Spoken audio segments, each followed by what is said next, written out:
আমিরুল মুমিনিন হযরত ওমরে ফারুক রাদিয়াল্লাহু তাআলা আনহুর জমানার একটি ঘটনা।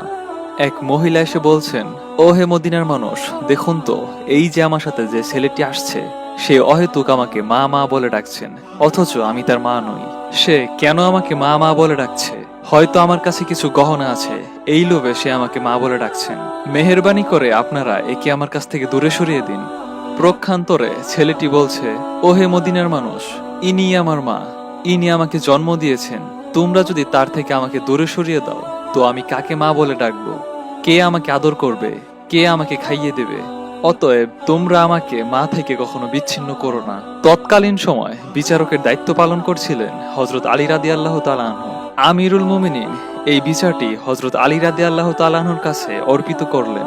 তখন হযরত আলী রাদিয়াল্লাহু তাআলা আনহু মহিলাকে ডেকে বললেন, ও হে মহিলা, সত্যি কি এই ছেলেটি তোমার সন্তান নয়? একবার নয়, দুইবার নয়, তিনবার জিজ্ঞেস করলেন, ও হে মহিলা, এ কি সত্যিই তোমার সন্তান নয়? মহিলা নির্দ্বিধায় অকপটে বলে দিলেন, না, এ আমার সন্তান নয়।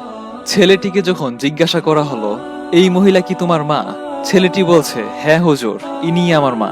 বিচার কার্য শুরু করতে গিয়ে হযরত আলী রাদিয়াল্লাহু তাআলা আনহু বললেন, ছেলে, আজ থেকে যদি আমি আলী তোমার বাবা হয়ে যাই, তাহলে কি তোমার সমস্যা আছে? আজ থেকে তুমি আমার ঘরে থাকবে। আমার হাসান আর হুসাইন যা খায় তুমিও তা খাবে। এইবার ছেলেটি তার আনন্দ অশ্রু ছেড়ে দিয়ে বলল, হযরত আলী, আপনি যদি আমার বাবা হন, ঘরে বসে থাকা হযরত ফাতেমা তো আমার মা, হাসান আর হুসাইন তো আমার ভাই, আর বিশ্বনবী হযরত মুহাম্মদ সাল্লাল্লাহু আলাইহি ওয়াসাল্লাম তিনি হচ্ছেন আমার নানা। আমার তো আর কিছু চাওয়া পাওয়ার বাকি নেই। আমি আর কিছু চাই না। এটাই আমার জীবনের সবচেয়ে বড় পাওয়া।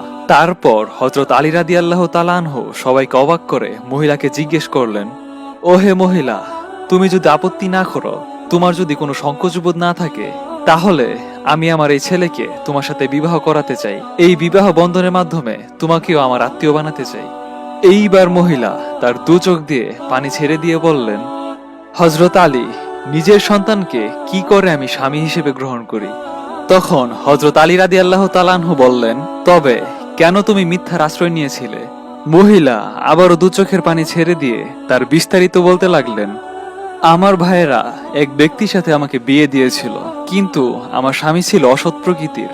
এজন্য তারা আমাকে তার কাছ থেকে নিয়ে আসে এবং অন্যত্র বিয়ে দেওয়ার চেষ্টা চালায়। কিন্তু বিবাহের ক্ষেত্রে এই যুবক প্রতিবন্ধক হয়ে দাঁড়ানোর কারণে ভাইয়েরা আমাকে বরাবর প্রচন্ড চাপ দিতে বলে, তুমি এই যুবককে অস্বীকার করো, তাহলে তোমাকে ভালো জায়গায় বিয়ে দিতে পারবো। জনাব, তাদের চাপে পড়েই আমি এই কলিজার টুকরা সন্তানকে অস্বীকার করেছি।